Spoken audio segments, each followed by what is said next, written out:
tagasi. Täna on meil siis kaitsmised. Ja peaks olema 3 inimest siis Marja Pussov, Olga Tihhonova ja Rene Voog. Keegi Renele üks ütles. Aga... Ei, ta teab, aga ta ei tule. Ta ei jõudnud lihtsalt valimisõlidega, nii palju kui ma tean. No selge. Seda... Kas te päris kaitsmisele ei jõudnud? Teeme 2 korda kumbagi. Tal on nagu neljapäeval mingi eksam ja siis veel mingi eksam. No nii, selge. Siis on meil täna nüüd 2 ettekannet. Kaunid noored daamid räägivad meile tähtsatest asjadest. Aga kuna see on trenn, siis ta peaks ikkagi olema võimalikult nagu selle päris asja moodi, eks ole. Nii, siis nagu öeldi, et kui on 10 minutit täis, siis ma vehin, siis sa tead, et nüüd 10 minutit on täis, aga 5 minutit võib jätkata. Ja vaat kui ma siis päris püsti tõusen, see tähendab, et on jäänud 1 minut ja peab asjad kohe koomale võtma, eks ole. Sest et päris kaitsmisel ei lasta ilmselt rääkida lihtsalt rohkem, jah? Lastakse, aga hinnet võetakse alla. Hinne võetakse maha. Noh, ma olen erinevaid variante näinud. On ka see, kus lihtsalt pannakse suu kinni ja kogu moos. No, ja pärast siis kõik, kes soovivad, võivad küsimusi esitada, soovitusi asja paremaks tegemise kohta ja nii edasi, eks ole. Ja siis pärast seda esineb siis järgmine inimene. No nii. Teeme niiviisi. Ma siis vaatan, esimesena meil on siis esineb Marja Pussov ja tema räägib millest, mis on see ettekande? Me räägime filamentidest, galaktikatest ja galaktikaparvedest.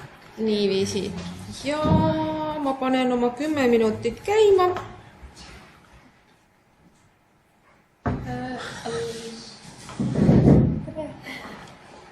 Nii. Selline on siis see ettekanne. Ja palun, kuulame tähelepanelikult. Tere, mina olen Marja ja minu magistritöö teema on universumi struktuuri statistiline uurimine, filamentide, galaktikate ja galaktikaparvede vahelised seosed. Minu juhendajad on professor Kalev Pärna ja teadur Elmo Tempel. Ja esmalt siis pisikene pilt universumi struktuuri kohta. Mind just huvitavad need filamendid, mida on siin ka visuaalselt näha, et nad hästi domineerivad taevast. See pilt on tehtud Juhan Liivamäe poolt. Ja siis, et just mind huvitavadki need filamendid ja filamentides paiknevad galaktikad ja galaktikaparved. Siis minu 3 peamist uurimisteemat. Esiteks ma keskendun galaktikate paiknemisele. Mind huvitab, ma tahan teada saada nende jaotust pikki filamendile loodud kujuteldavat telge. Siis ma tahan saada teada, kuidas jaotuvad galaktikate vahelised kaugused. Siis järgmisena huvitavad mind galaktikate parved. Samuti sarnaselt eelnevaga mind huvitab, kuidas jaotuvad galaktikaparved pikki filamendile loodud telge. Ja teisena jällegi uurin parvede vahelisi kauguseid. Ja viimasena suunan oma tähelepanu filamentide otstüüpidele. Et esiteks mind huvitab, kui rikkad parved üldse leiduvad filamentide otspunktide lähedal. Ja viimasena mind siis huvitab, kui palju teiste filamentide otspunkte, kui palju teisi filamente läbib otspunkti ümber konstrueeritud ümbrust. Ja siis esiteks siis väike ülevaade andmetest. Mul oli 2 suurt andmestikku. Esimene neist sisaldas üle 500 miljoni rea. Igaüks neist sisaldas infot siis filamendile loodud kujutletava teljepunkti kohta. Ja siin on lihtsalt lühikene vaade, millised peamised tunnused mul oli kõige vajalikumad. Ma sellele väga palju ei keskendu. Ja oli teine andmestik, mis oli siis galaktikate andmestik. Seal oli üle 500 miljoni erineva rea, ehk siis infot üle 500 miljoni erineva galaktika kohta. Ja vastavat identifikaatortunnustele mõlemas andmestikus saime neid andmestikke hästi siduda ja panna õigele filamendile vastavusse temale kuuluvad galaktikad, mis mind just kõige rohkem huvitas. Ja kõik need siin toodud tunnused on minu jaoks olnud vajalikud. Et seal oli andmestikes oli veel tunnuseid, aga need ei olnud nii minu jaoks ei olnud vajalikud. Siis, mida ma siis tegin, räägin teile galaktikate paiknemise uurimisel. Räägin natukene andmete filtreerimisest, sidumisest, andmete loomisest, meetoditest ja siis tulemustest. Et mind huvitas 100–250 megaparseki kaugusel asetsevad filamendid. Neid oli üle 8000 ja mind huvitas nende teljest maksimaalselt 0,5 megaparseki kaugusel olevad galaktikad ja neid oli üle 66 000. Kuid jällegi ma pidin välja viskama need galaktikad, mis oli filamendi otspunktidest kaugemal kui 0,25 megaparsekit. Ehk siis üle otspunktid olevad galaktikatest viskasin liiga kaugel olevad välja. Ja alles jäi üle 64 000 erineva galaktika. Ja samuti mind huvitasid ainult vähemalt 30 megaparseki pikkused filamendid. Ja alles jäi ainult 165 filamenti. Ja kõik filamendid olid eripikkusega, kõige lühem neist sisaldas 60 punkti, seetõttu, et iga kujutletava punkti, 2 punkti vaheline kaugus oli 0,5 megaparsekit. Ehk siis, kui filamendil oli 60 punkti, oli tema pikkus ligikaudu 30 megaparsekit. Seega selleks ma lõikasin kõik vaatusel olev filamendid tükkideks. Ma vaatasin ühe korra nagu esimesest filamendipunktist, lugesin 60 punkti ja võtsin selle 9 eraldiseisvaks filamendiks. Ja kordasin seda teisest otsast. Lugesin teisest otsast 60 punkti ja lugesin selle teiseks filamendiks. Seega vaatluse alla jäi 330 erinevat filamenti, mis siis sisaldavad kokku üle 8000 galaktika. Ja siin andmete loomine, et mul ei olnud sellist tunnust, mis näitaks, kui kaugel otspunktist või kui kaugel projekteeritud galaktikad üksteisest asetsevad. Mul üldse ei olnud galaktikad projekteeritud teljele. Ehk siis ma projekteerisin galaktikad teljele ja lõin sellise valemi, kus siis tunnus kaldtelg on vaatluse all olevat galaktika kaugus temale lähimast filamendi teljepunktist. Ja see lähim punkt on siis selle lähima teljepunkti identifikaator. Ja siis 1 kuni 60 näiteks. Ja kood on väärtused -1 ja +1, kui vaatluse all olev galaktika asetseb endale lähimast punktist vastavalt siis kas eespool või tagapool. Mina panin vasakule paremal, kuigi ma saan aru, et sellist tegelikult seal ei eksisteeri osa mõtte paremat poolt. Aga kui ma loon nad teljele, siis minu jaoks oli nagu vasakule paremal.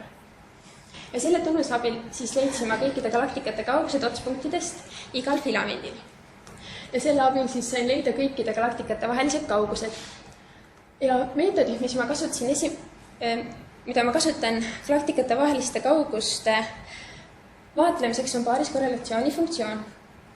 Ja korrelatsiooni funktsiooni hindamiseks kasutan ma Davis ja Peeblese hinnangut, mille kohaselt ma pean genereerima ühtlase jaotusega juhuslikke suurusi. Ja ühtlasi ma genereerisin igale filamendile vastavusse 10 korda rohkem juhuslikke punkte ühtlasest jaotusest, kui oli temale vastavas filamendis galaktikaid. Ja selle valemi järgi ongi DD on kõikide nende galaktikate arv, galaktikapaaride arv, mis asuvad teineteisest kaugusel R. DR on kõikide selliste galaktikate ühtlase jaotusega punktide paaride arv, mis asetsevad üksteisest kaugusel R. Ja NRD on siis juhuslikus ühtlase jaotusega punktide teljel olevate punktide arv, mida on siis 10 korda rohkem kui galaktikad vastavas filamendis ja N on siis filamendis olevate galaktikate arv. Ja samuti DR-iks määrasin ma 0,5, suuruse 0,5 ja samuti genereerisime paariskorrelatsiooni funktsioonile ümber Jackknife vahemik hinnangu. Selleks, et kinnitada saadud paariskorrelatsiooni funktsiooni õigsust, kus T-K-1 alfa kahendik on T-jaotused alfa kahendik täiendkvantiil vabadusastmete K-1 korral. Siis tulemustest. Esimene pilt näitab siis, kuidas jaotusid galaktikad mööda filamendi teljepunkte. Ja me näeme, et esimese ja teise teljepunkti ümber on väga vähe galaktikaid võrreldes teiste teljepunktidega, kõigest 89 ja 86. See viitab sellele, et filamentide loomises on mingisugune viga just otspunktide ümber, sest et filamendid võiksid olla enam-vähem ühtlaselt täidetud galaktikatega. Siis siin järgnevalt ma räägin siis, kui ma sellest filamendile projekteeritud galaktikate vahelistest kaugustest. Esiteks ma vaatasin filamendile projekteeritud naabergalaktikate vahelisi kauguseid. See tähendab seda, et ma võtsin iga filamendi ja võtsin vaatuse alla kõik need galaktikad, millel on mõlemad naabrid olemas. Minu jaoks siis naaber on jälle, tal eksisteerib ühel pool galaktika ja temast eksisteerib teisel pool galaktika. Ja leidsin selle galaktika naabrite kaugused vaatuse all olevast galaktikast ja nii iga filamendi jaoks. Ja iga filamendi siseselt leidsin Pearsoni korrelatsiooni kordaja, mis siis Kui see on -1, siis ta näitab, et omades ühte lähedal olevat naabrit, asub teine naaber arvatavasti kaugel. Omades positiivseid väärtuseid, siis ta näitab, et omades ühte lähedal olevat naabrit, asub ka teine naaber lähedal. Aga siin me näeme, et enamjaolt on korrelatsioonid negatiivsed, et raskuskese on allapoole 0 ja keskmine korrelatsioon on -0,15, mis näitab meile, et filamendil olevad galaktikad mis annab meile nagu esimese vihje selle kohta, et galaktikad filamendil ei asetse ühtlase jaotusega punktide moodi, sest et ühtlase jaotuse korral, kui ma viskan ühtlase jaotusega punkte teljele, siis 2 punkti vahelised kaugused peaksid olema sõltumatud. Kuid siin on meil näha väikene negatiivne korrelatsioon. Ja nüüd siis põhilise tulemuse juurde, et siin on galaktikate vaheliste kauguste Pearsoni korrelatsiooni funktsioon.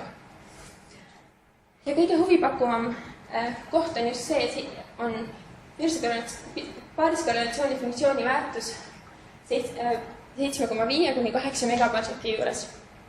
See tähendab seda, et galaktikad ei eelista omada ühtlase jaotusega punktidele sarnaseid vahekauguseid. Nad eelistavad kõige enam vahekaugus 7,5 kuni 8 megaparsekit ja sellele järgneb 8 kuni 8,5 megaparsekit. See esimene õige kõrge tipp tuleneb sellest, et vaatluse all on ka galaktikad, mis on parvedesse kogunenud ja parvedes on kõik galaktikad üpriski lähedal üksteisele. Et see on siis nende galaktikate panus nendesse kaugustesse. Ja võib öelda, et galaktikad ei paikne filamendil ühtlase jaotusega punktide järgi. Et neil on mingi eelistatavad vahekaugused. Järgnevalt siis vaatlesin galaktikaparvesid. Siin see andmete filtreerimine, loomine meetodid on väga sarnased eelnevaga. Ma nendest väga palju ei räägi, et lihtsalt sellest, et parvi jäi mul kokku alla 2000 ja parvede kaugused otspunktist on jälle sarnaselt arvutatud. Kasutasin jälle paariskorrelatsiooni funktsiooni, kuid korrelatsiooni funktsiooni hinnangu sain kasutades Peebles ja Hauser hinnangut. See erineb eelnevast kahe asja abil, et see RR on seekord ühtlasest jaotusest genereeritud punktide seas selliste paaride arv, mis asuvad siis teineteisest kaugusel R kuni R plus DR. Et eelmine kord oli DR, kus ma siis vaatasin galaktika ja ühtlase jaotusega punktide paaride arvu. Ja samuti on normeeriv konstant siin ruudus. Ja DR-iks siis võtsin ma ühe megaparseki. Ja siin on kohe pilt jaotusest. Nagu galaktikatelgi paikneb esimese ja teise teljepunkti ümber väga vähe galaktikaparvi, mis jällegi näitab, et filamendi otspunkt ripuks kui õhus. Ja siis vaatame filamendil olevate parvede vahelisi kauguseid.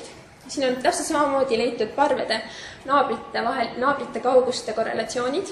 Ja siin on küll -1-st 1-ni, väärtused, kuid need tulenevad sellest, et mõnel filamendil oli ainult 2 sellist parve, millel olid mõlemad naabrid olemas. Ehk siis, kui sul on 2 vaatluse all olevat objekti ja igal juhul on üks kas väiksem või teine suurem vahekaugused, siis tulevadki vastavalt -1 või 1 Pearsoni korrelatsioon. Ja siis, aga keskmine Pearsoni korrelatsioon on jällegi -0,23 umbes. Et see jällegi kinnitab seda, et parved ei paikne ka ühtlase jaotusega punktidele sarnaselt. Järgnevalt siis on saadud paariskorrelatsiooni funktsiooni graafik. Siin on jällegi 3 väga kõrget tippu ja need tipud on siis 7 ja 8 megaparseki, 14 ja 15 megaparseki ja 21 ja 22 megaparseki juures. Siit paistab silma päris tugev perioodilisus. Ja samuti näeme, et parved ei paikne ka ühtlase jaotusega punktidele. Parved ei paikne kui ühtlase jaotusega punktid. Ja siis viimasena siis vaatasin filamentide otspunkti. Et pakub huvi siis, kui rikkad galaktikaparved seal 2 megaparsekise ja 1 megaparsekise raadiusega keras on, kui rikkad parved sinna tavaliselt satuvad. Ja samuti mind huvitab 2 megaparsekise raadiusega keras olevate teiste filamentide otspunktide arvud. Ja samuti vaatasin, kui palju filamente läbib sellist konstrueeritud kera. Läbivaks ma pidasin filamenti siis, kui tema otspunkti sinna ei sattunud. Ja samuti viimasena vaatan siis otspunktide jaotust nii telgede kui otspunktide arvu järgi. Siis otspunktide ümber nägime, et 8144 filamendi seast, mis jäid valituks, ei oma galaktikaparvesid 1 megaparsekises keras ligi 2000 filamenti. See näitab jällegi, et galaktikaparvede otstes on liiga vähe galaktikaparvesid, et võiks olla rohkematel filamentidel galaktikaparvesid nende otspunktides. Ja siin on siis kumulatiivne galaktikaparvede arv ja galaktikaparve rikkus. Et sinine joon näitab 2 megaparsekise kera sisse jäänud galaktikaparvesid. Ja roheline joon näitab siis 1 megaparsekise kera sisse jäänud galaktikaparvesid. Ja näeme, et kõige enam helistavad mõlemad kõige rohkem ja mõlemates kerades just 1 megaparsekise galaktikaparvi rikkusega 1. Ja nendele järgnevad galaktikaparved rikkusega 2 ja rikkusega 3 ja 4 ja nii edasi. Ja siis mitte viimasena, aga vaatasin ka filamentide jaotust 2 otspunkti ümber olevate teiste filamentide otspunktide arvu järgi. Mul oli vaates üle 8000 erineva filamendi ja ma vaatasin nende mõlema filamendi otspunkti ja lugesin üle mitu teist otspunkti nende otspunktidest ja saatus. Ja huvitav on see, et üle 2000 filamendi ei oma ühtegi teist otspunkti oma otspunktide ümbruses, kui pilt on ikkagi ilus sümmeetriline. Ja järgmisena vaatasin ka läbivaid telgesid, samamoodi sama suures keras. Ja näeme, et üle 5000 filamendi ei oma kummaskis otspunktis ühtegi telge. Ehk siis, pigem, et nagu enne oli näha, siis kaks korda on arv suurem nende filamentide seas, mille otspunktides ei ole telgesid. Ja hästi kähku viimasena, siis vaatasin filamentide otspunktide jaotus, seal leiduvate otspunktide ja telgede arvu järgi. Ja siin on tinglikud tõenäosus. Jää vait. Ta ei taha nüüd vait ka jääda. Sa räägid ikka oma telefoni peal. Ma rääkisin oma telefoniga. Vabandust. Tinglike tõenäosust abil näeme ka, et pigem on seal otspunkte kui läbivaid telgesid. Et kui filamendi otspunktis ei ole ühtegi otspunkti, siis läbiv seda, et seal on vähemalt üks läbiv telg, selle tõenäosus on 0,25. Aga kui ei ole ühtegi läbivat filamenti, siis see, et seal oleks üks otspunkt, see tõenäosus on 2 korda peaaegu suurem. Ja kui meil on üks läbiv filament otspunktis olemas, siis tõenäosusega 0,18 on seal ka vähemalt üks otspunkt. Aga jällegi on väiksem tõenäosus vastupidine. Siis jah. Ja kokkuvõtte sellest teile juba nagu rääkisin, et galaktikad kõige tähtsam, suuremad tulemused on siis see, galaktikad helistavad omada teatud vahekauguseid, antud juhul siis 7,5 kuni 8 megaparsekit. Ja et nad ei paikne kui ühtlase jaotusega punktid. Ja samuti on üheks suuremaks tulemuseks see, et parved paiknevad perioodilise seaduspära alusel. Aitäh! Nii, suurepärane! Palun nüüd küsimusi esitada. Jah? Selles teises analüüsis vaatasid kõik, ma ei tea, seal oli kõik filamendid arvestatud ja üks alamvalikus on. Kus ma vaatasin neid otspunkte? Seal olid kõik need filamendid, mille mõlemad otspunktid jäid vaatlejas 100 kuni 250 megaparseki kaugusele. Oli üldse ka ja?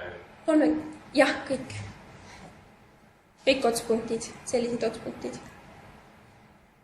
Jah, Jaan oli esimene. Jah, kõigepealt väga meeldiv ettekanne. Ja nüüd üks vana tuntud filament, mida me omal ajal siin uurisime, see on Persuse superparve, see põhikett. Tema omadused paistavad üsna sedamoodi olevat, nagu teie siin ütlesite selle suurema valimu põhjal. Minu arvates oleks päris huvitav seda vana klassikalist filamenti noh, ta on juba olemas, nii et otsida teda ei ole vaja, aga seda sama kirjeldamise metoodikat rakendada ja siis vaadata, mis välja tuleb. Seal olid kah need parved olid ilusti nagu pärlid reas, teatud kindel vahekaugus ja kõik edasi. Et see on niisugune, noh, muidugi teie valimista ei sidada, ta on liiga ligidal. Aga et kas see oleks väga suur töö, kui niisugune väikene appendiks või kuidas öelda juurde panna, et see oleks väga huvitav võrrelda. Ma arvan, et siin on väga palju edasi vaadata, et ka otspunktide juures ja kõik on poolikuks, et siin on, jah, kujutan ette üks küll. Tööd jätkub kauaks. Arve, tea palun. Mis asi see väiksa Jacki meetod on? Jacki Knife'i vahemikhinnang. Sellega ma konstrueerisin sellise usaldusvahemiku loodud funktsioonile. Et selle vahemikhinnangu abil leian ma nagu sellise usalduskoridori endale, et kuhu tõenäosusega 0,95 see funktsioon võiks jääda. Et kui ma võtan mingi suvalise filamendi ja leian sealt tema abil selle funktsiooni väärtusega, selle funktsiooni, siis 0,95 tõenäosusega see joon võiks jääda nende joonte vahele. Ja mis tähendab teil loomine? Loomine? Jah. Nagu andmete loomist te mõtlete? Või? No, jah, seal on. Andmete loomine oli minu jaoks uute tunnuste võib-olla juurde tekitamine siis. Kas ma sain õigesti küsimusest aru? Ma arvan, et mis tegevus see oli andmete loomine? Sa vaatlesid, korjasid neid kuskil, arvutasid? Mis tähendab andmete loomine? Ja selleks oligi peamiselt lihtsalt galaktikate projekteerimine teljele ja tema kauguse otspunktist leidmine. Et mul sellist andmetunnust ei olnud, ehk siis ma soovisin seda leida ja ma nagu lõin enda jaoks selle tunnuse siis. Et ma kasutasin olemasolevaid andmeid ja teatuid matemaatilisi valemid kasutades siis leidsin enda jaoks vajalikud tunnused. No see tähendab, sa arvutasid need? Jah, arvutasin jah. Selge. Võib-olla see sõna on selge või ei ole selge? Jah. Ma lihtsalt nii julgelt, et minul on selge, aga sina olid küsija. Selge on, kellelgi ei ole selge, igaüks kasutab isesugust terminoloogiat ja selles lingvistiline probleem ja see väga segab. Okay. Nii, palun veel küsimusi. Mul üks küsimus. Jah, palun. Seda tüüdest vahekaugust millega seletasime ka, et mis näiteks on seal 7-8 Ma arvan, mina ei oska seda seletada. Mul on natukene võib-olla puudulikud teadmised kosmoloogia valdkonnast, et seda seletada 75 seda galaktikate eelistatud vahekaugust.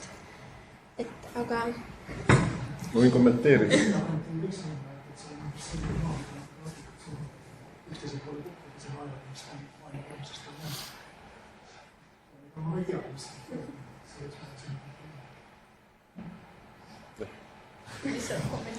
Et ega väga täpselt ei olegi teada, mis see on mõtteid, aga jah, et mis...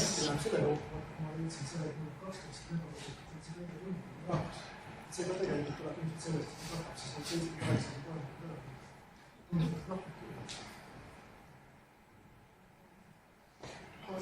Jaaniinast ei tahaks seda kommenteerida selles mõttes, et vaata, sinul on ju need viimased seeriad, kus sa ütled, et mis iseloomuliku mõõduga struktuuride tekkega on seotud millised tiheduslained. Kuni selleni välja, kui me suuremast otsa lähme, siis umbes 100 megaparsektilised tiheduslained on seotud suurimate tühikute ja suurimate superparvedega. Ja kui me tuleme väiksematele lainetikkustele, siis nad vastavad teatud kindlatele struktuuridele ja võib-olla kui me jõuame 8-ni, siis me saamegi selle parvede vahelise kaugus. Et sa ilusti sobib enda harmoonikutele. No see on ilmselt mõtiskus. Juhan tahtis ka veel midagi küsida. Tahtsin tegelikult korrata Adeli küsimust. Kuidas see Jack näib siis?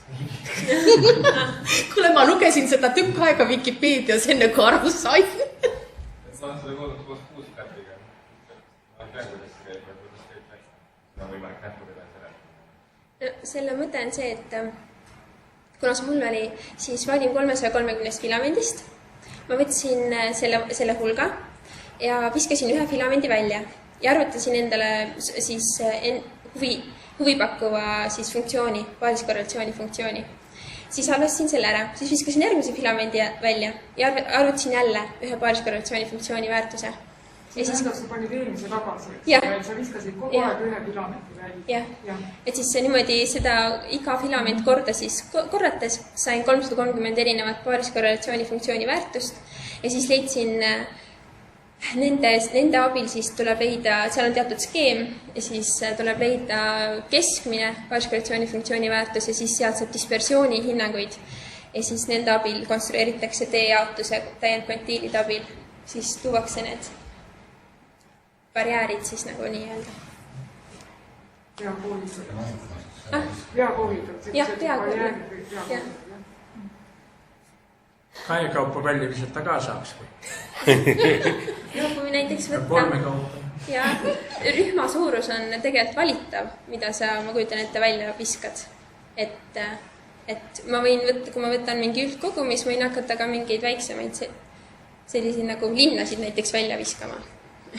Või noh, kui on nagu näiteks Eestist vaatan ja viskan Paide välja mingisuguse tunnusega ja siis arvutan.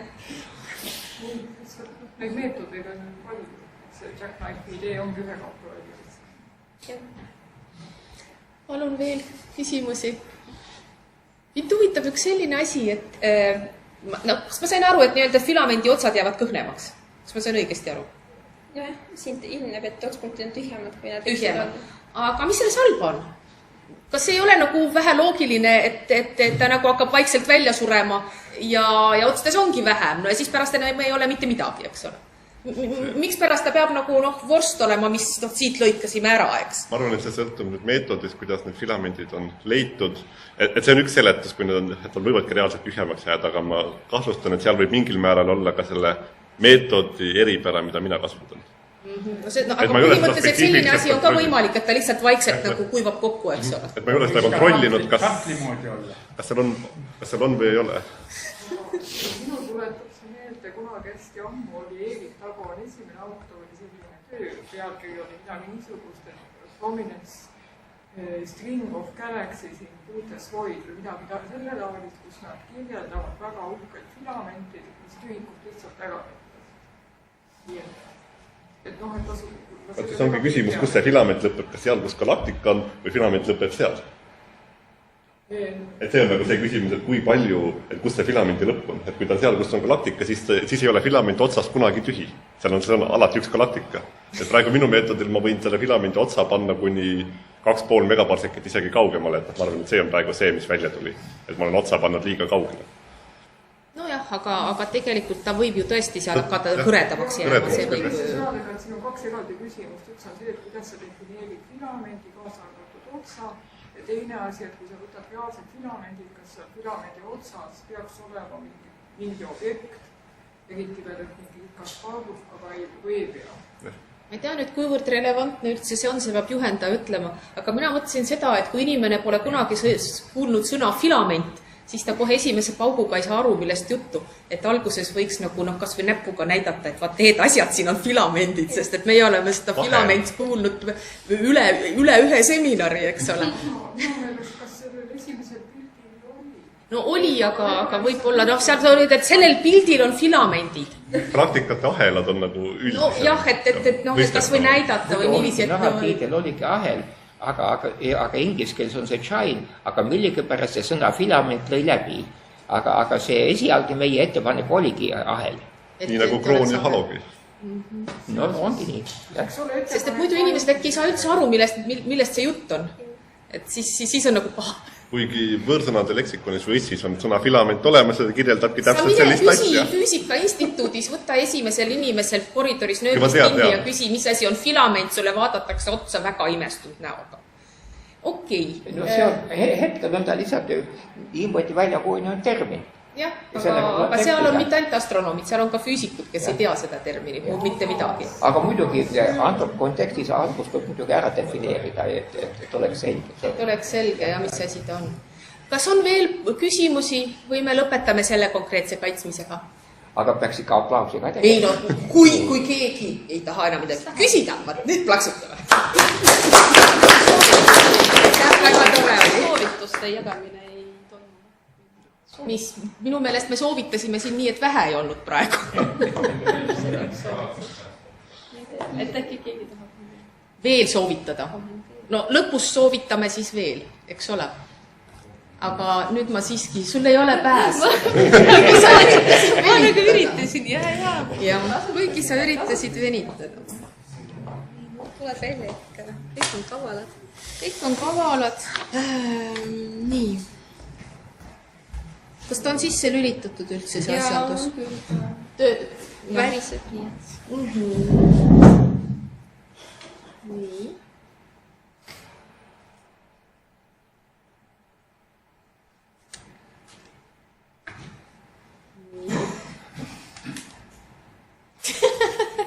Hea küll, järgmisena meil siis räägib Olga Tihhanova galaktikate stellaardünaamika modelleerimisest Andromeeda näitel. Nii, palun. Ära muretse, küll mina valvan aega. Nii, tere kõigile. Mina olen siis Olga Tihhanova ja tutvustan teile valminud magistritööd, mis oli valminud siis Tartu Observatooriumi teaduri Elmo templi juhendamisel ja mille sisuks on galaktikate stellaardünaamika modelleerimine Andromeeda näitel. Me oleme harjunud tavaliselt nägema galaktikate fotomeetrilisi pilte, mis küll vihjavad mingitele dünaamikale, aga ei anna sellest mingit kvalitatiivset informatsiooni või võivad üldsegi jätta sellist muljet, nagu galaktikad oleksid staatilised objektid. Tegelikkuses pole see muidugi nii ja galaktikad on dünaamilised objektid ja neid moodustavaid tähed ja gaas on pidevas liikumises. Sellest liikumisest me võime saada informatsiooni siis teisest infoallikast, mis meil astronoomias olemas on, ehk siis spektroskoopiast ja viimasel ajal on siis laialdast kasutuselevõttu võitnud integraalspektroskoopia, mis võimaldab saada siis informatsiooni korraga tervest galaktikast. Ja siis vaadates spektraaljoonete nihkumist on võimalik uurida siis galaktikate tähtede ja gaasi kiirust ja siis selle joonte laiusest on võimalik saada siis dispersiooni. Ja dispersioon ja kiirused on siis väga olulised neid teada, kuna nad annavad meile informatsiooni siis galaktika nii tähelise kui ka kogumassi kohta, mis võiks siis mõningaid vihjeid anda kõigile huvi pakkuva tumeaine halo kohta ja tumeaine kohta. Samamoodi siis galaktika keskel oleva musta augu massi ja evolutsiooni ajaloo kohta. Ja dünaamikat kirjeldavad Jeansi võrrandid, mis on siis hüdrodünaamika võrrandid, mida esimesena võetis kasutusele James Jeans, inglise astronoom. Ja kokku on neid siis 3 tükki, ehk siis 3 võrrandit, mis rho kirjeldab siis tihedust, phi gravitatsioonipotentsiaali, v on keskmistatud kiirus ja sigma kirjeldab siis dispersiooni. Ehk siis meil on olemas üldjuhul 3 võrrandit ja 8 tundmatud. Ehk siis see süsteem pole suletud ja selle lahendamine pole sugugi triviaalne. Ja siit me jõuamegi siis antud töö eesmärgile, milleks on siis Jeansi võrrandite lahendi leidmine ja selle baasil siis dünaamilise mudeli ehitamine, kus dünaamiline mudel võiks siis kirjeldada tähtede dispersiooni ja pöörlemiskiiruseid. Dispersioonid üldjuhul siis kirjeldavad tähtede mitte suunatud liikumist ja dispersiooni tensor avaldab siis kiirust järgnevalt. Ja tähtede pöörlemiskiirused on siis, kui me vaatame galaktikat silindrilistes koordinaatides, on siis teeta teile sihis olevad kiirused, mis on ainsad keskmistatud liikumiskiirused ja mis on siis võrdelised ringkiirustega ja selleks võrdeteguriks on beta. Ja loodud siis mudelit on eesmärgiks rakendada Andromeeda galaktikale. Nii.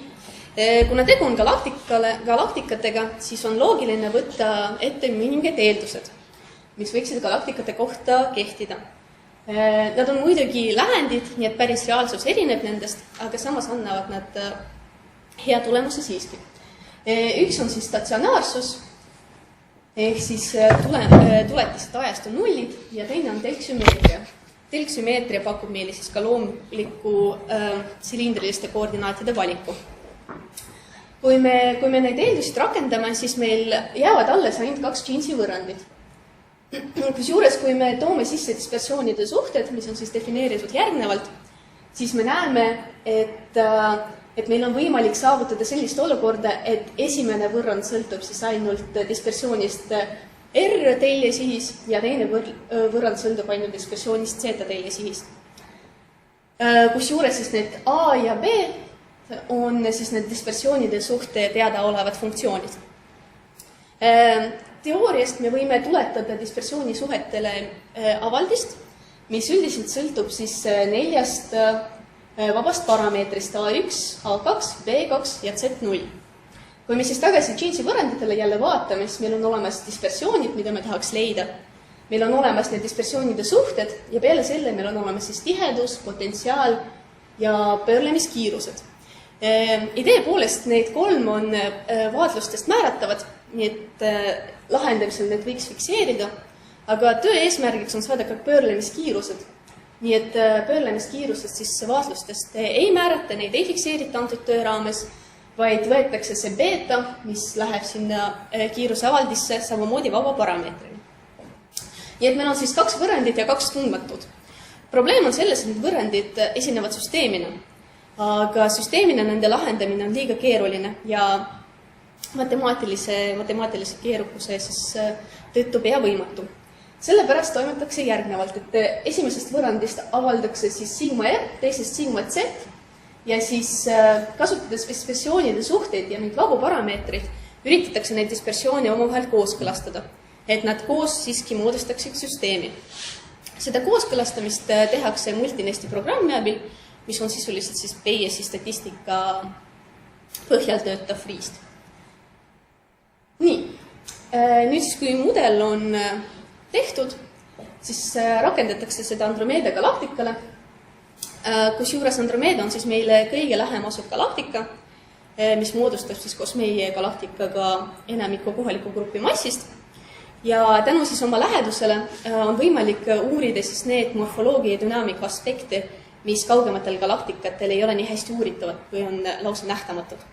Samamoodi on Andromeeda oma struktuuri poolest üsna lähedane meie galaktikale, nii et siis Andromeeda uurimine täiendab ka meie enda galaktika uurimist, ehk siis meie galaktika kohta olevat teadmisi. Nii, ja siis antud mudeli raames lahendati Andromeedat koosnevana 3 komponendina, ehk siis mõhn, ketas ja tumeaine halo. Ja kuna meil on 2 tähelist komponenti, järelikult arvutatakse 2 komplekti dispersiooni, järelikult meil on 2 vabade parameetrite komplekti. Et siin on siis need parameetrite komplektid, mis olid siis antud töö raames saadud. Ja nende komplektidele tuginedes on olemas siis mudel, et kuna Jeansi võrrandid lahendati sõltumatult, siis siin on samamoodi toodud esimese Jeansi võrrandi ja teise Jeansi võrrandi baasil arvutatud dispersioon, kasutades siis neid dispersioonide suhteid. Ja dispersioonina on antud juhul arvutatud siis mööda galaktika peatelge. X-telje on olemas siis raadius kiloparsekitest galaktika tsentrist ja Y-teljer on siis projekteeritud dispersioon. Täidetud ringidena on siis vaatlusandmed, mis näitavad tähelist dispersiooni ja rombide ja ruutudega on tähistatud siis planetaarsetest udukogudest saadud vaatlused. Et teoreetiliselt see kooskõla muidugi, et need mõlemad võrrandid, need mõlemad jooned peaksid langema kokku. Ehk siis, kui me tõesti lahendaksime Jeansi võrandid süsteemina. Aga tegelikult reaalsuses pole see päris võimalik, kuna esiteks funktsioonide keerukuse tõttu pole analüütiline lahendamine võimalik, sellepärast esinevad siis numbrilised integreerimisvead. Samamoodi siis see eeldus, mida me tegime, mida on tehtud dispersiooni suhete kohta, on lihtsalt lähend reaalsele olukorrale. ja siin on siis toodud võrdluseks mudeli ja vaatluste vahe. Ning samamoodi oli siis tehtud mudel ka pöörlemiskiiruste jaoks, et siin on siis joonena on tähistatud pöörlemiskiirus ja vaatluspunktid on siis samad ainult mitte dispersioonide, vaid ka kiiruste kohta.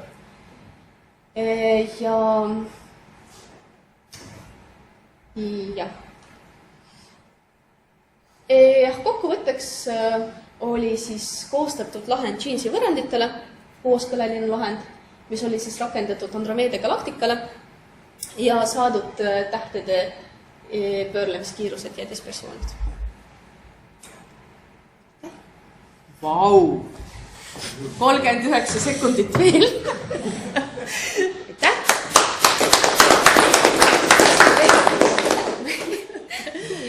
Nii, palun küsimusi. Esimene oli Jaan. Tähendab, nagu ma andsin vaatamiseks selle oma töö, ega ma ei ole kindel, kas enne seda oli keegi teinud. Et kas see oli esimene niisugune katse ja kuivõrd hästi see läheb kokku nüüd praegu uute andmetega, see, mis ma tookord umbes 40 aastat tagasi tegin, et ma vahepeal jälgin kirjandust. Mina ei ole näinud, et keegi varem on, et mina kasutasin nagu neid teie omasid, aga selles mõttes, et saadud... ma tahtsin muidugi mainida, et üheks lahkheliks võiks olla see ka, et vabad parameetrid olid võetud konstantitena. Tegelikult näiteks beta ja z0 on idee poolest koordinaatide funktsioonid. Et kui näiteks oleksid nad võetunu sellisena, võib-olla siis kooskõla oleks parem, aga samas see tooks sisse jällegi lihtsalt uusi vabu parameetrid, mis on kõdunud oma vahel ja oleks lahe, oleks jällegi nii selge. Tuli meelde, mis ma enne öelda tahtsin. Aga selle kohta et ma nagu väga hästi, tegelikult väga kompetentselt ei oska seda kommenteerida, ütleme nii, et mina kasutasin need teie poolt toodud seosed, eks ju, et eeldasin, et nad on õiged ja kehtivad, et ega ma väga palju, ma nagu vaatasin, kuidas Jeansi võrrandit, aga ma ei ole nagu sellist meetodit üldse näinud, et niimoodi lahendatakse. Et tavaliselt võetakse siuke potentsiaal, mis siis võimaldab neid. No tegelikult see tugineb omaaegsetest Kuzmini võrranditest kõik. Ja need paistavad nii loomulikud ja selged, et minu arvates oleks imelik neid mitte kasutada. Kas teised autorid siis seda Kuzmini ei tea või? Ei teatakse küll, aga ei, nad just teavad ja nad lähtuvadki sellest tema poolt pakutud potentsiaali avaldisest. Ja kusjuures minu jaoks mina ka mõtlesin, et tegelikult ega see Einasta profiilist saadud potentsiaal, ega ta ei vasta päris nendele Kuzmini potentsiaalile. Jah, ma tean seda, jah. Et tegelikult see ka, et me kasutame ühte ja nagu natuke eirame teist. Et ega see ka, ma arvan, võiks mingit lahknemist nagu sisse tuua. Järgmine oli Jaan, teine Jaan seal nurgas. Tahtsin küsida, kas töö õnnestab või õnnestab, ma vaatan, et punktid jooksevad hästi palju kõik ära. Ma ei saa päris aru, kas see oli idee.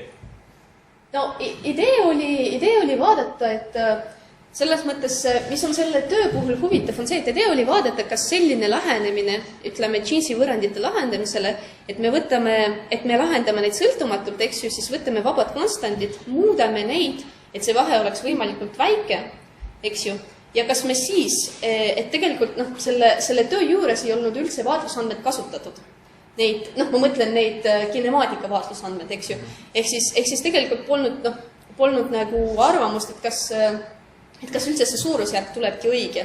Aga lõppkokkuvõttes me nägime, et see mudel, mis oli täiesti sõltumata vaatlusandmetest, langeb niivõrd, ütleme, siiski üsna hästi selle vaatlusandmetega tegelikult viitaks sellele, et see töö on õnnestunud. Siin võib vist öelda, et tegelikult need punktid on vaatlusandmed. See mudel on arvutatud täiesti kasutamata neid vaatlusandmeid, et see ei ole fit vaatlusandmetele. Me võtsime mudeli, arvutasime dispersioonid, siis vaatasime, kuidas ta läheb kokku vaatlusandmetega, nii et selles mõttes ei ole mingi fit, see on lihtsalt arvutatud. Jah, ilmselt seda peaks rõhutama, et need vaatlusandmed polnud nagu kasutatud. Ja teine kommentaar selle juurde on see, et meie oma esimeses Andromeeda artiklis ma näitasin ainult ühte joont, kuna teine läks graafikust väga palju välja, et seal ma julgelt kahte näidata. Praegu on asi palju paremaks näidanud. Mõlemad minu arust tegelikult noh, et mõlemad on täiesti... ühte teisele eelistada. Nii, Arvet tahtis ka küsida. Kui lähtuda potentsiaalist, siis on alati oht, et mõnes kohas võib tihedus tulla negatiivne. Selleks, et seda vältida, peab alati olema potentsiaali logaritmidega tegemine.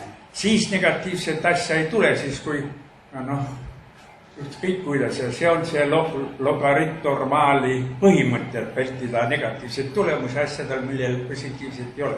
Kuidas teil, kas seda tüüpi probleeme oli või ei olnud või ei mõelnud selle peale? Kuna probleemi ei olnud, siis ka ei mõelnud. Ei, me lähtusime tihedustest. Me lähtusime tihedustest, selles mõttes, et jah, me võtsime tiheduse ja me võtsime Poissoni võrrandi, eks ju, millest me siis arvutasime selle potentsiaali välja. Potentsiaali tihedusi. Tihedusest tuli potentsiaal, mitte vastupidi. Jah, alguseks oli eelistav profiil. See põhimõte ongi täpselt see, mida Arvet ütles, et vältid negatiivseid, just need mudelid enne Kuzmini olid väga sageli sellised, kus tulid sisse negatiivsed tihedused ja inimesed läksid sellest julgelt mööda, et mis siis ikka juhtub. See oli näiteks Parenago mudel. Anti aine.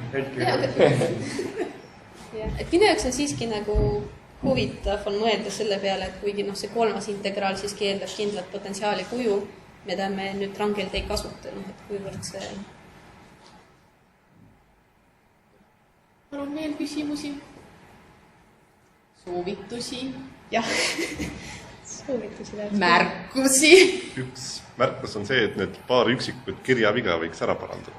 Ja eelmises töös ka, samuti lugege veel üle ja vaadake. Siin on just esimeses üleval 3D. Laske spellerist läbi. Ilus stiil küll, aga ettepoole päris ees. Statsionaatrusus. Jah. No vaat siis statsionaatsus. Statsionaatsus, jah. Jah. See on see uus omadus, et kas te ei tea, et võimaldab väga edukalt saada mudeleid. Soovitan teigele kasutada. No nii. Nüüd on siis teise aplausi kord. Oi. Minu patt. Palun. Ütle, mis sa tahtsid öelda. See on küll ilmselt päris suur töö, aga ilmselt võiks olla üks slaid, kus on lihtsalt galaktika skeem, näiteks testi mõh, ketas, halo, koos koolina teleskikuga ja võib-olla ära näidata ka pöördliikumised ja ongi skeem. Praegu näitasid neid asju erinevate bittide peal ja kui oli see Andromeda bitt ees, siis näitasid, et näed sinna suvaina halo. Et see on ettekande jaoks, siis mitte nagu töö jaoks. Ja, muidugi. Sest et jällegi sõna mõhn ilmselt füüsikud pole ka kuulnud, eks. Ja kui see läheb nagu kiiresti viuk üle, siis... Ma arvan, et sõna mõhn, jah. Mõhnast enam ei tea mõhku.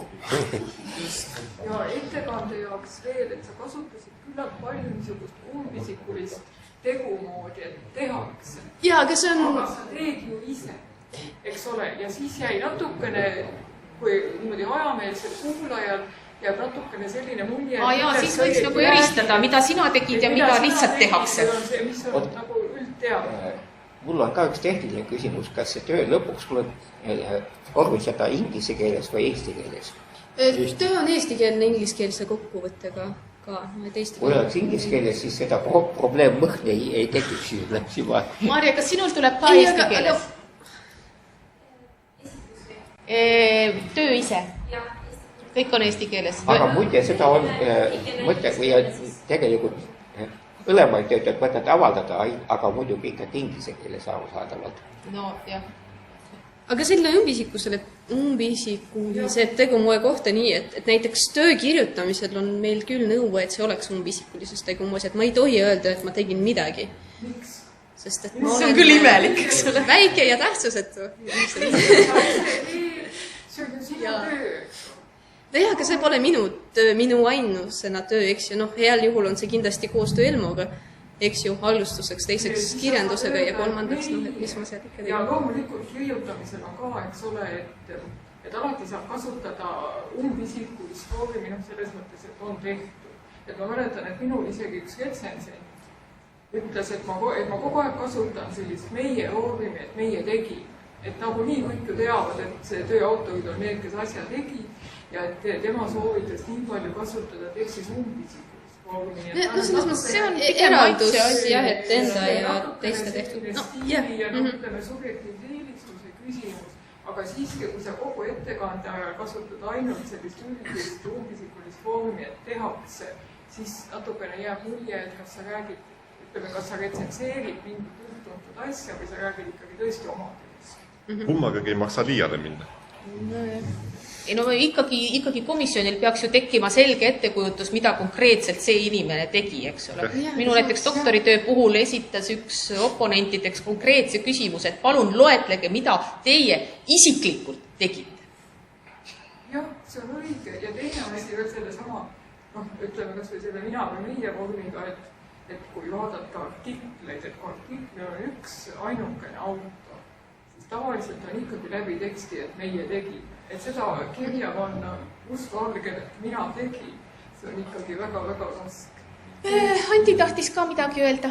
Jah, et kuna juba tähenärimiseks läks, siis ära isegi füüsikutele võib-olla ütle, et Andromeda on meile lähim galaktika.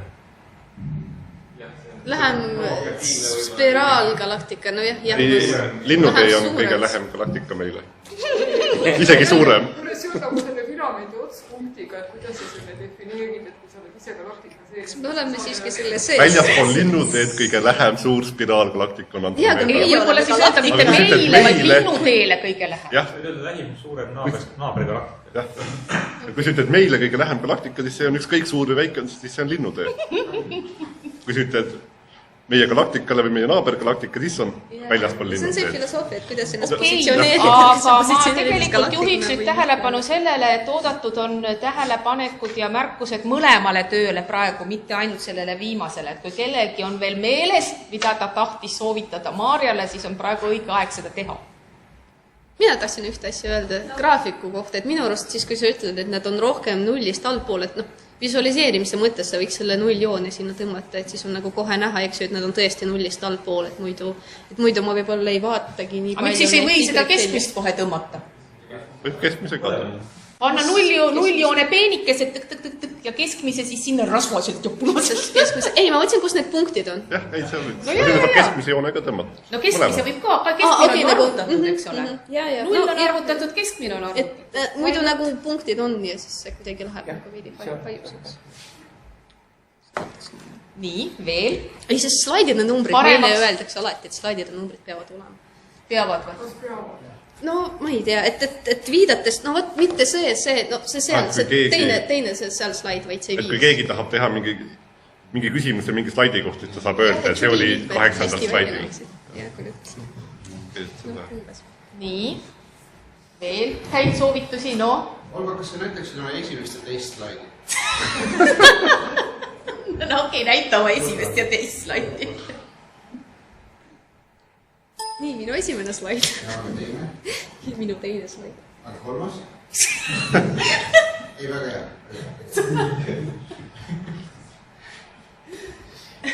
Esimeses ettekandes oli slaide ja juttu natuke liiga palju. Võiks nagu seda... No see oli näha ka, et ajalimiit läks lõhki, eks ole. Sest Olga mahtus 10 minuti sisse, kuigi lubatakse kuni 15. Jah, aga alati on parem, kui tsipa aega üle jääb. Seda küll, jah. Sellepärast, et siis on kas või see võimalus, et kui sa vaatad, et aega üle jääb, siis kokkuvõtte tegemise ajal võid sa mõnda kokkuvõtte punkti, mis enne jäi vähem räägituks, võid veel natukene pikemalt rääkida ja sul on lõpus võimalus mängida. Tegelikult kokkuvõte on võib-olla see kõige olulisem osa, kus komisjonile peaks kohale jõudma, mille poolest see töö on hea ja kui on aja puudus, siis see kokkuvõte just kõige rohkem kannatab. Justament, et pigem asi üles ehitada niimoodi, et kokkuvõtte ajaks jääb natukene aega rohkem üle, et seal... Kas sa kuuled seda juttu, jah? Mul on üks ja arvet, jah. No. Jätta kokkuvõtte lõpuks ekraanile. Ekraanile. Ja siis saavad inimesed kõik jälgida, mis on, et seal oleks see kõige olulisem. Jah, aga seda võib rääkida ka, aga jätta pilt ette. Jah. Küsimuste ajaks. Mitte see täna kuulemises. Kuulemused ajast, kui on palju aega, siis rääkida. Sellega saab aega reguleerida. See on õige, aga parim on niisugune, nagu Urmas ütleb, et seda jõuab ka rääkida ja las see pilt jääb ette, et oleks alati võimalik veel pärast nüüd vaadata. See on niisugune... Et komisjoni liikmed saaksid edasi seedida. Et saaks seedida edasi, jah. Kuidas palun? Äkki peaks vaatama, et millised tulemused on kõige huvitavamad tavalisele kuule. Ja rääkima näiteks elektroonist. Ja ütlema siis, et oli ka palju muid huvitavaid tulemusi. See on väga valija siis, kui sul nagu ajapuudus on, eks? Ei, aga see on üks nipp, teha ettekanne niimoodi, et sa ette määrad ära juba, et vaat siit tuleb küsimus, küll ma siis sellest asjast räägin. Sellel on muidugi see oht on, et see töö ju käib retsensendi käest ka läbi. Kui retsensent küsib küsimusi, millest kaitse ei ole üldse mitte midagi rääkinud oma ettekandes. Lisaslaidid. Ega lisaslaidid, vaata, küsimusi saadetakse enne ja sa teed lisaslaide nende jaoks. No siiski. Üks pool ma loodan. Nii, vaata mulle otsa. Soovituslik värk, et teha teadlikult dissertatsiooni paar viga, et väikese viga võimalikult alguses ja nii nagu soovitati seda kogumikus füüsiki šutja. Et oleks mille kallal nuriseda, jah? Jah, väikesed vead sinna päris alguses. Mina tunnistan oma tänast viga. Kogu see värk pidi meie jutt pidi salvestuma ja mina unustasin mikri sisse lülitada, alles Olga jutu poole peal läks see sisse, et sina ise ennast kuulata ei saa kahjuks. Sa saad ainult vaadata. Aga mul on selline tunne, et kas sooviks keegi veel midagi soovitada või rääkida? Edukat kaitsmist. Edukat kaitsmist teile, tüdrukud!